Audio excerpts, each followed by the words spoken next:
On the sports page with the Orlando Sentinel and FM 96.9 The Game's Mike the Bulldog Bianchi. On JRR. Bulldog Sports Page brought to you by Kaufman and Len. Don't forget, special Tuesday edition of Law and Disorder with Jeff Kaufman. He'll be here next hour. We'll accept those questions at 22526 as long as you keep them brief. Good morning, Bulldog.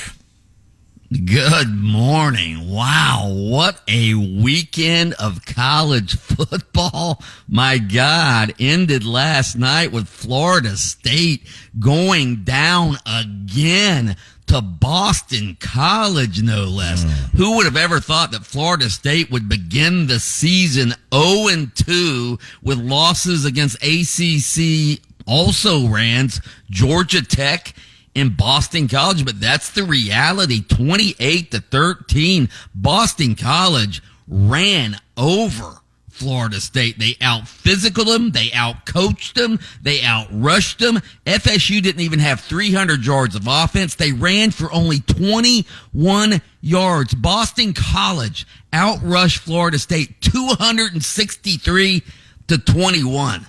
And I got to tell you, FSU's transfer quarterback, DJ Uiagalelei, good Lord, he looks below mediocre. He was erratic, inaccurate, didn't even complete 50% of his passes, threw a crucial interception in the third quarter that was returned 58 yards to set up a touchdown that essentially put the game out of reach. I'm going to tell you this right now. Here's a little overreaction on a Tuesday. Did you happen to mention also in that list of statistics that BC's coach has only been in place since February? Oh, God. Yes. Don't do Bill O'Brien. Yeah. I think FSU, here's my overreaction. FSU will go from last year's undefeated regular season to a losing record this year. 0-2? Being a Florida resident, man, it hurts what happened last night. And, I root for the Gators. I root for FSU over the Gators, even if my daughter goes to UF. But that was painful for a Florida resident to see. Any team you root for is like, oh, my God, dude. Poll question. Who had the worst weekend, the Gators or the Seminoles? Poll question. Huh? Because the Gators got absolutely waylaid and dominated by the U 41-17. I was there on Saturday. About 91,000 fans in there, and the Gators just they laid an egg. It was unbelievable. Billy Napier, who's on the hot seat anyway, that was the worst case scenario for him. Yeah. He could have had a close loss against a good Miami team. That would have been acceptable. Obviously, beating the Hurricanes would have been preferable. But to lose like that at home in the opener when you're already on the hot seat, wow. Lynch texted me yesterday, and I wouldn't be surprised. I've been one of these guys who said... A thought occurred to me. Go ahead, dog. Yeah, I've been one of these guys who said Billy Napier deserves, he deserves this year and next year. We need to be patient with him. I've been carrying the torch for this guy, but eventually he has to show some progress. If the Gators don't improve quickly, if they lose to Texas A&M, their next real home game, and then they lose to UCF. Both of those games are at home, by the way. Texas A&M and UCF. Lynch brought this up yesterday. Napier could be fired after the UCF game on October 5th. I believe If they lose both those games, I would not be shocked. Yeah. Would not be shocked now. Are you going to be Are you going to be going up for that game? You got to, right? UF and UCF? Oh, yeah, I'll be up for UF Texas A&M, too. The vultures are circling Billy Napier. God, if you take out that busted coverage on the 71-yard run out of the stats, boy. Oh, man. Yeah, that was the only offense they showed. Graham Mertz gets knocked out of the game with a concussion. DJ Lagway's probably going to start this week against Samford. Yeah, by the way, what about the U? What about Cam Ward? That guy looked unbelievable. I don't know if the Gator defense is that bad or Cam Ward is that good, but he looked like the real deal. He looked real good. He also had incredible protection from that offensive line.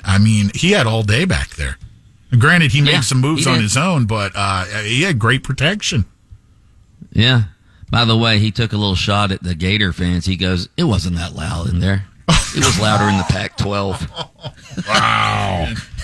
It was louder in the Pac-12. Conference that doesn't even really exist anymore. Right. Dog, I asked you about the Gators UCF game because I think I'm going up there. Maybe we could, I don't know if you're allowed to do this when you're writing your columns. Do a little tailgating? I got a good tailgate up there. We could go have a couple chili pops. Absolutely, I'll do that. I won't drink because I have to work that day, but I'll have a little fried chicken with you. All right, you won't drink, and I'll do a wink, wink.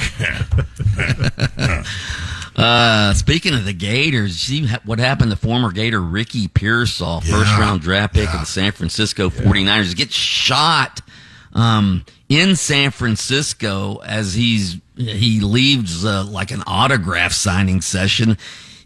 I guess he's walking down the street near San Francisco's Union Square and got shot. 17-year-old male tried to rob him, and I guess he wasn't going for that. So they struggled.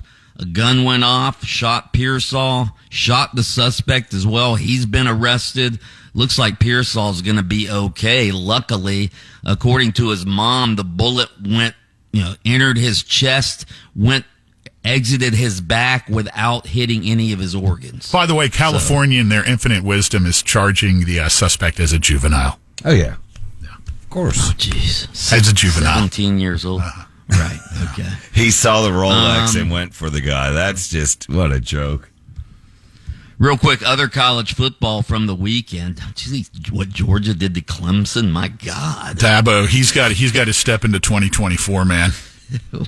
Yeah, with the portal. I guess Georgia's just a wrecking machine, though. Notre Dame, they beat Texas A&M. LSU loses. See LSU's. Did you see Brian? What the God? Kelly? Brian Kelly. Did you see his press conference after the game? He wasn't after a happy lost. camper. Nah, not happy he at just all. was pounding the podium. Yeah. So not happy.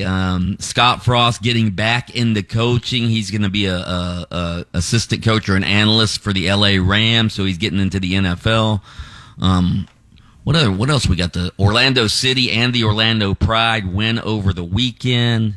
Big NASCAR, the finish. Did you see that? Kyle Busch left at the altar. Kyle Busch left at the altar. Chase Briscoe in the playoff. He wins the race.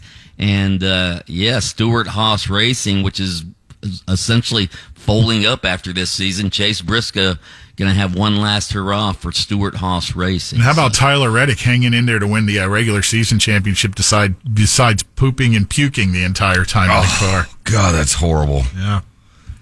And the chef cooking up the 25 mil, baby. Yep.